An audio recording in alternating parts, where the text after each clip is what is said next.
लोकसभा चुनाव में जबरदस्त जीत के बाद चिराग पासवान का हौसला बुलंदियों पर है। बिहार में चिराग पासवान का बहुत बड़ा जन समर्थन है, इसी वजह से केंद्र में उनको मंत्री पद दिया गया। चिराग पासवान अब अपनी पार्टी को राष्ट्रीय स्तर पर ले जाना चाहते हैं। इसी का नतीजा है कि चिराग पासवान 26 सितंबर यानी आज उत्तर प्रदेश के कौशाम्बी में एक जनसभा किया और आने वाले समय में यूपी में चुनाव लड़ने का भी संकेत दिया। पत्रकारों से उन्होंने बात करते हुए कहा कि मेरे पिताजी का यूपी में बड़ा जनाधार था, अब हम उन्हीं जनाधार को आगे बढ़ाएंगे।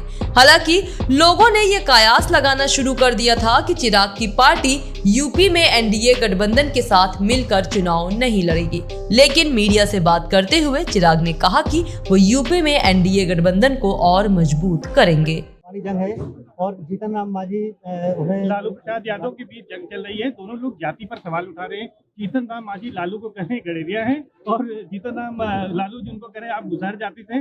आखिर इससे क्या बिहार की राजनीति का भला होने वाला है? देखिए, पहली बात तो मैं जात पात धर्म मजहब की राजनीति में विश्वास नहीं रखता हूँ। ये हमारे प्रदेशों की, हमारे देश की विडंबना है और जरूरी है कि समाज के उस वंचित वर्ग को आप साथ लेकर चलें। पर इस तरीके से जातीयता के आधार पर जब आप एक दूसरे के ऊपर टिप्पणी करते हैं, मैं उसका समर्थन मैं कतई नहीं करता।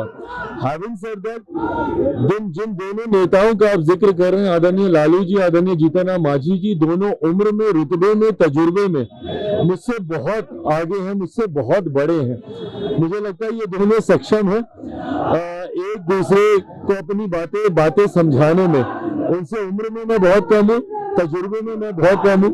उन दोनों के बीच में बोलना मेरा उचित नहीं बनता है।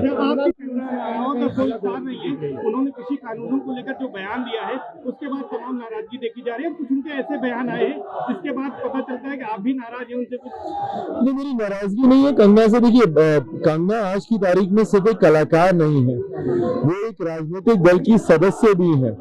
ऐसे में मैं मानता हूँ आपकी अपनी सोच हो सकती है, पर जब आप एक राजनीतिक दल के साथ जब आप जुड़ते हैं तो इस दल की बातों को सामने रखना आपकी जिम्मेदारी बन जाती है, आपका उत्तरदायित्व बन जाता है। अब ये नई नई राजनीति में आई है, थोड़ा समय उनको समझने में जरूर लग रहा है, but I know that she is intelligent enough.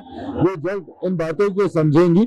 व्यक्तिगत राय और राजनीतिक दल जिसका वो सदस्य है उसकी राय में अगर मतभेद है भी तो प्राथमिकता आपके लिए दल की राय होती है, पार्टी आपकी माँ होती है और पार्टी की सोच के साथ चलना हर कार्यकर्ता की जिम्मेदारी होती है। मुझे लगता है आने वाले दिनों में कोर्स करेक्शन हो जाएगा कि उन्होंने इस फैसले को मजबूती से लागू करवाने का काम किया। ये न सिर्फ गुणवत्ता के साथ जुड़ा हुआ है, स्वच्छता के साथ जुड़ा हुआ, लोगों के विश्वास के साथ जुड़ा हुआ है। जो वहाँ पर जाते हैं खान पान के लिए, उनके विश्वास को भी कहीं ना कहीं सम्मान मिलेगा। 2027 में यूपी में क्या करेंगे? 2027 में यूपी में आपका क्या प्लान है?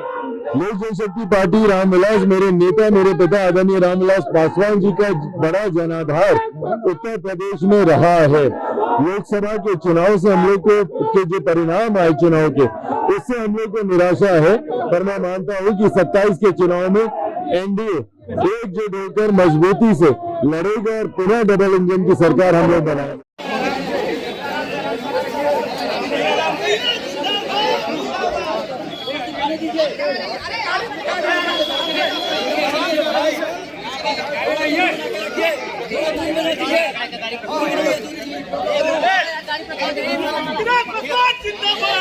इस चैनल को देखने के लिए आप इसे लाइक, शेयर और सब्सक्राइब करें।